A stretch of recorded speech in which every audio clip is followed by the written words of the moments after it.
Adora s'est obsédée par l'idée de prendre du poids, croyant que c'était la seule façon d'être acceptée. Un jour, elle a commencé à manger beaucoup plus que ce dont son corps avait besoin, se forçant à consommer de grandes portions de fufu d'igname et de ragoût d'huile de palme à chaque repas. Elle s'asseyait devant une montagne de nourriture, suant, tandis qu'elle enfonçait bouchée après bouchée dans sa bouche, déterminée à transformer son corps en quelque chose qui plairait aux yeux du village. Humala était un endroit comme nul autre. Dans ce village, toutes les femmes étaient grandes, grosses et robustes, sauf une demoiselle dans ce paradis paisible. Chaque femme portait son poids avec fierté, convaincue que son apparence plaisait autant à ses ancêtres qu'à ses futurs beaux-parents. Cette croyance s'était transmise de génération en génération sans opposition, jusqu'au jour où un enfant particulier naquit de Néa et Obina.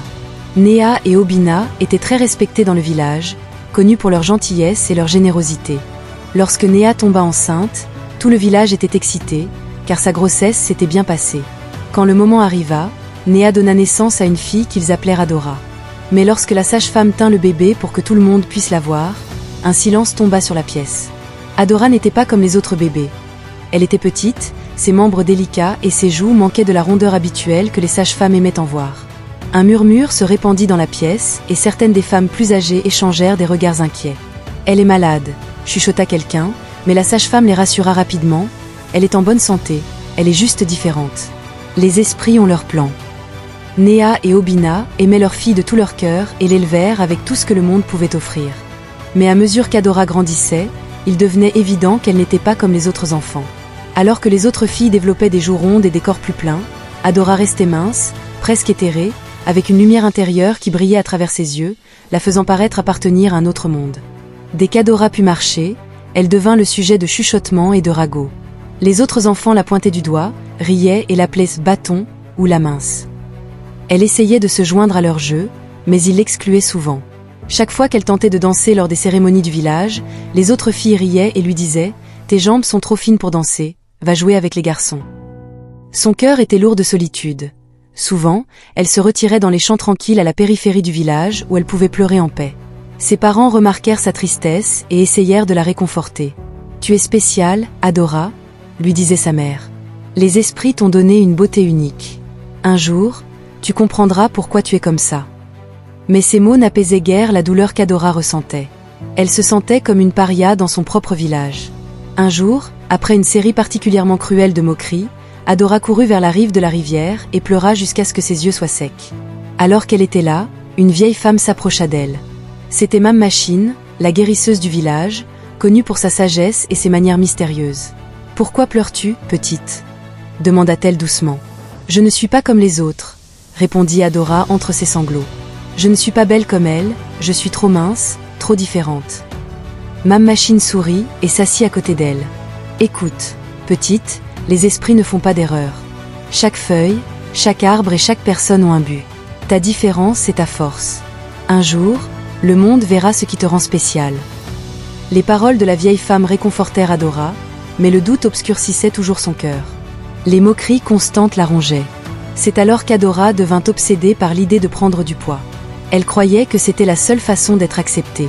Elle commença à manger beaucoup plus que ce dont son corps avait besoin, se forçant à consommer de grandes portions de fufu d'igname et de ragoût d'huile de palme à chaque repas.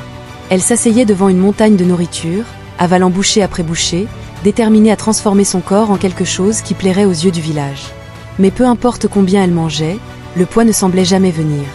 Son corps restait mince, refusant de s'adapter à la forme idéale que tout le monde attendait. Son désespoir l'amena à se tourner vers les autres demoiselles.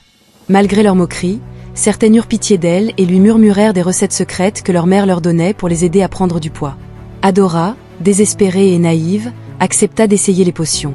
Tous les jours, elle buvait une nouvelle concoction, supportant le goût amer et s'accrochant à l'espoir que l'une d'elles fonctionnerait. Une des filles lui donna un mélange particulièrement puissant, jurant que cela avait aidé sa cousine à prendre du poids en seulement un mois. « Bois-le 3 fois par jour », lui conseilla-t-elle. « Tu verras la différence bientôt, continue juste comme ça. » Adora suivit le conseil, buvant religieusement la potion, même si elle ressentait souvent que son estomac se tordait et souffrait de crampes douloureuses. Elle se persuadait que ses effets secondaires étaient la preuve que la potion fonctionnait. Cependant, au lieu de s'améliorer, Adora s'aggravait chaque jour. Elle se sentait plus faible, sa peau devenait pâle, mais elle continuait à espérer être acceptée. Un matin, elle se réveilla en sentant sa tête tourner, son corps trempé de sueur, incapable de se tenir debout.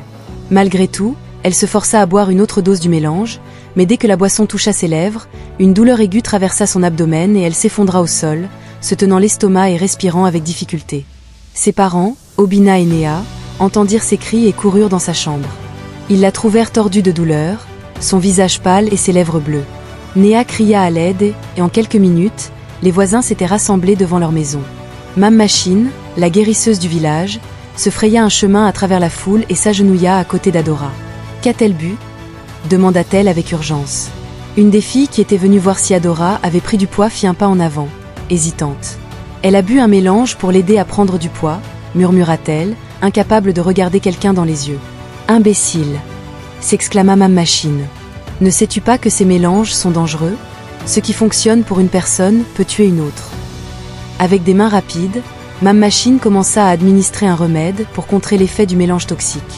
Adora resta là, à peine consciente, son esprit errant entre l'obscurité et les murmures de pitié et d'épreuve autour d'elle. Pendant 3 jours, Adora fut alitée, faible et fiévreuse. Ses parents restaient à ses côtés, craignant le pire. Mais le 4e jour, Adora ouvrit finalement les yeux. Son corps était douloureux, mais elle était en vie. Mam Machine, qui avait surveillé sa guérison, la regarda avec sévérité. « Tu es une fille chanceuse, » dit l'ancienne. « Les esprits t'ont pardonné, mais seulement une fois. Ne cherche jamais à changer ce que les esprits t'ont donné. Ton corps est un cadeau, que tu le vois ainsi ou non. » À mesure qu'Adora grandissait et approchait de l'adolescence, le village commença à se préparer pour son grand événement, le festival annuel de Meng. C'était un moment où les jeunes femmes montraient leur beauté, leur grâce dans la danse et leur charme dans l'espoir d'attirer l'attention d'un prétendant ou, au moins, l'admiration du village. Le festival était aussi une occasion d'honorer les ancêtres et de célébrer la culture du village. Toutes les filles attendaient avec impatience le festival, et Adora, malgré ses rejets passés, espérait que cette année serait différente. Elle passa des jours à tisser une belle robe avec le meilleur tissu que ses parents pouvaient se permettre. La robe était simple mais élégante, mettant en valeur son cadre mince et unique. Adora ressemblait à une princesse.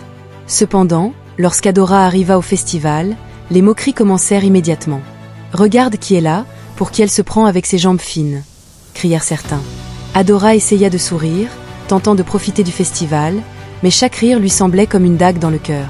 Quand les tambours commencèrent à résonner et qu'Adora fit un pas en avant pour rejoindre la danse, les autres filles la bloquèrent. « Ce n'est pas ta place » dit l'une d'elles. « Tu es la fille la plus mince du village, va voir les anciens, peut-être qu'ils apprécieront tes os. » La foule éclata de rire, et Adora, confrontée à la honte, fit demi-tour et s'enfuit. Elle courut à travers les champs, les larmes coulant sur son visage, se sentant plus seule que jamais. Elle continua à courir jusqu'à atteindre le vieux sanctuaire abandonné à la périphérie du village, où elle s'effondra en pleurant. C'est là qu'elle entendit une voix. C'était Mam Machine, émergeant à nouveau de l'ombre. « Je suis fatiguée, Mama » sanglota Adora. Fatiguée d'être différente, fatiguée de ne pas appartenir. Mam Machine hocha la tête pensivement. Le monde est plein de différences, petite. Parfois, ce qui semble être une malédiction est en réalité une bénédiction déguisée. Fais confiance aux esprits et fais confiance en toi-même, ton moment viendra. Comme Mam Machine l'avait prédit, la vie d'Adora était sur le point de changer. Quelques semaines après le festival, un étranger arriva à Umala. Son nom était Shiki, un homme grand et charmant, connu dans la région pour être un découvreur de mannequins pour une agence renommée. Il avait entendu parler du festival unique de Ming et était venu le voir de ses propres yeux. Shiki fut immédiatement impressionné par la beauté inhabituelle des femmes du village. Cependant, quelque chose d'autre attira son attention. Au milieu des silhouettes robustes des femmes du village, il vit une fille mince et élégante, debout seule près de la rive de la rivière. Elle ressemblait à une fleur délicate, mais forte parmi les arbres. Captivé par sa présence, il s'approcha d'elle avec prudence. « Bonjour, je m'appelle Shiki », se présenta-t-il avec un sourire amical. « Je n'ai pas pu m'empêcher de remarquer que tu as un type rare de beauté, quelque chose d'unique et de différent. As-tu déjà envisagé de devenir mannequin ?» Adora cligna des yeux, ne comprenant pas très bien ce que Shiki disait. « Mannequin ? Qu'est-ce que c'est ?» demanda-t-elle timidement. Shiki rit doucement. « C'est une carrière dans laquelle des personnes comme toi, avec une beauté spéciale, défilent des vêtements, des bijoux et des produits. Je pense que tu pourrais avoir beaucoup de succès. » Adora hésita. Elle n'avait jamais entendu parler de quelque chose comme ça, et cela semblait presque trop beau pour être vrai. « Mais je ne suis pas belle, murmura-t-elle en regardant vers le sol.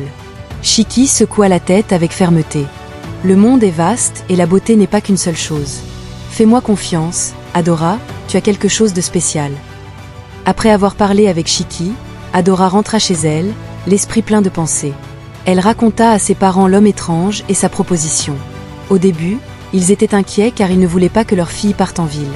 Cependant, ils virent une étincelle d'espoir dans les yeux d'Adora, une étincelle qu'ils n'avaient jamais vue auparavant. « Nous te soutiendrons, Adora, si c'est vraiment ce que tu veux », lui dit son père, Obina. « Mais souviens-toi, la ville est différente de notre village.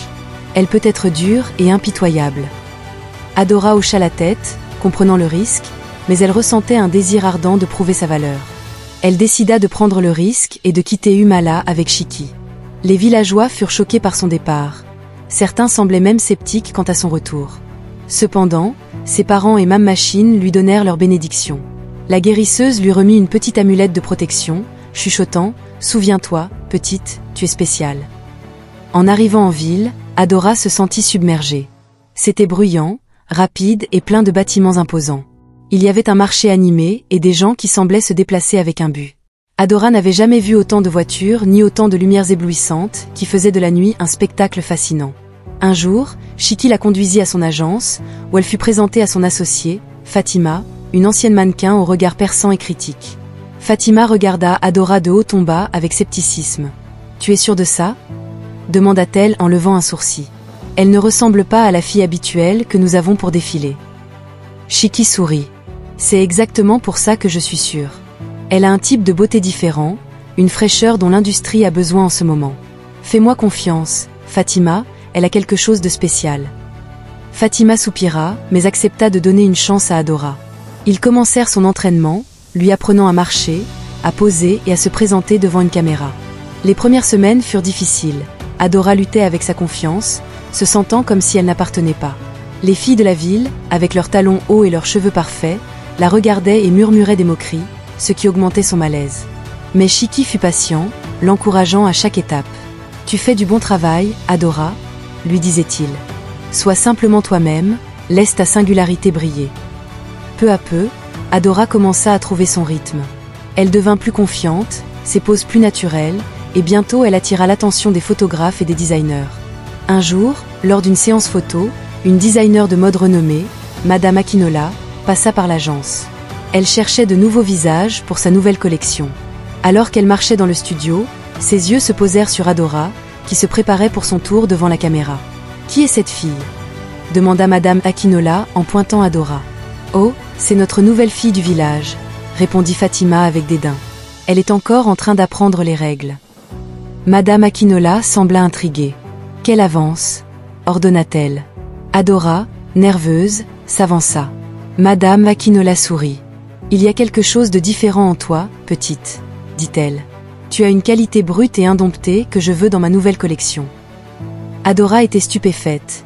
Elle pouvait à peine croire ce qu'elle entendait. C'était l'occasion qu'elle attendait. Elle accepta avec nervosité, et en quelques jours, elle fut poussée sous les feux de la rampe lors du plus grand défilé de mode de la ville. Adora marcha sur le podium, portant l'un des designs de Madame Akinola. Le public resta bouche bée. Sa grâce, son allure naturelle et sa beauté singulière captivèrent tout le monde. Le lendemain, son visage était dans tous les journaux et sur les réseaux sociaux, salué pour son apparence rafraîchissante. Adora devint une sensation dans le monde de la mode. Les offres commencèrent à affluer rapidement, et bientôt elle travaillait pour les meilleurs designers. La fille du Malan était désormais célèbre dans la grande ville. Cependant, avec la célébrité vinrent de nouveaux défis. Adora devait naviguer dans la complexité du monde du mannequinat, faire face à la jalousie des autres mannequins, à la pression de maintenir son image et à l'examen constant du public. Elle assistait à des fêtes glamour, côtoyant des célébrités et des hommes d'affaires riches, mais malgré tout cet éclat, elle ressentait un vide de solitude. Un soir, après une journée épuisante de séances photos, Adora s'assit seule dans son luxueux appartement, regardant les lumières de la ville. Malgré son succès, elle éprouvait un profond manque de son village, de ses parents et de la simplicité de la vie à Humala. Elle regrettait même les rires des enfants qui se moquaient autrefois d'elle. Ses pensées furent interrompues par un coup à la porte. C'était Shiki, qui avait remarqué sa récente mélancolie. « Ça va ?» demanda-t-il avec inquiétude.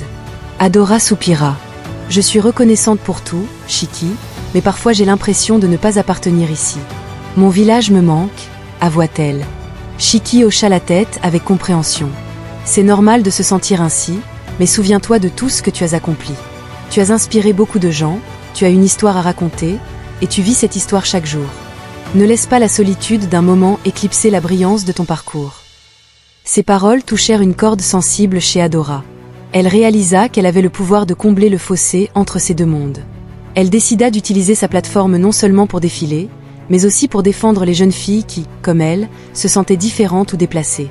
Elle commença à partager son histoire dans des interviews, parlant de son éducation, des normes de beauté dans son village et de la façon dont être différente était devenue sa plus grande force. Des mois plus tard, Adora décida de retourner à Humala, là où elle était partie depuis longtemps, ressentant un fort désir de revenir à ses racines. Bien qu'elle ait envoyé des nouvelles à ses parents, elle ne savait pas à quoi s'attendre du reste du village. À son arrivée sur la place du village, elle fut surprise de voir une grande foule réunie. Les villageois qui autrefois se moquaient d'elle parce qu'elle était différente l'attendaient, maintenant les bras ouverts. Les enfants couraient vers elle, criant son nom, riant et la saluant. Même les femmes qui l'avaient autrefois exclue se présentèrent pour l'embrasser. Ses parents étaient au premier rang, des larmes de fierté dans les yeux. Mam Machine était également là, souriant avec satisfaction. « Tu vois, petite, » murmura Mam Machine, « je t'avais dit que les esprits avaient leur plan. » Adora embrassa ses parents, sentant une vague d'amour et d'acceptation envahir le village. Les anciens l'invitèrent à parler, et avec le cœur ferme, Adora se leva devant eux. « Je suis partie de ce village en me sentant comme si je n'y appartenais pas, » commença-t-elle, sa voix résonnant sur la place. « Mais la vérité est que chacun de nous est unique, et nos différences sont ce qui nous rend beaux. J'ai appris que la beauté ne réside pas seulement dans notre apparence, mais dans la façon dont nous nous sentons en nous-mêmes. Personne ne devrait être jugé, ni se sentir moins parce qu'il est différent. » Ces paroles touchèrent une corde sensible chez les villageois, et beaucoup acquiescèrent. Ils ne la voyaient plus comme Adora, la fille mince qui était partie en ville, mais comme un symbole de courage et de détermination. Le retour d'Adora apporta un changement à Humala. Son histoire devint virale, et le village commença à attirer des visiteurs de partout, désireux de voir l'endroit qui avait formé la célèbre mannequin. Plus important encore, le voyage d'Adora inspira beaucoup de gens dans le village à repenser leurs propres normes de beauté. Les femmes du village commencèrent à célébrer leurs attributs uniques, et les jeunes filles qui autrefois se moquaient d'Adora la regardaient maintenant comme un modèle. Même la fille qui l'avait humiliée lors du festival de Ming s'approcha d'elle, les larmes aux yeux. « Je suis désolée, Adora, » avoua-t-elle. « J'avais tort de te juger. Tu nous as montré ce qu'est la vraie beauté. » Adora sourit et l'embrassa. « Nous apprenons tous à notre propre rythme, » répondit-elle. Malheureusement, avant de quitter Humala, Adora décida de rendre quelque chose à sa communauté.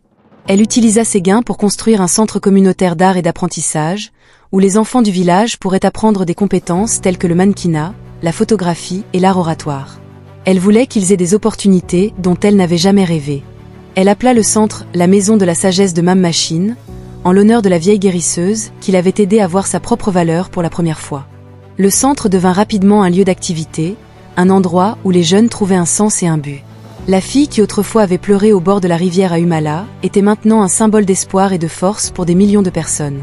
Le voyage d'Adora avait montré au monde que la véritable beauté ne réside pas dans la conformité, mais dans le courage d'être soi-même.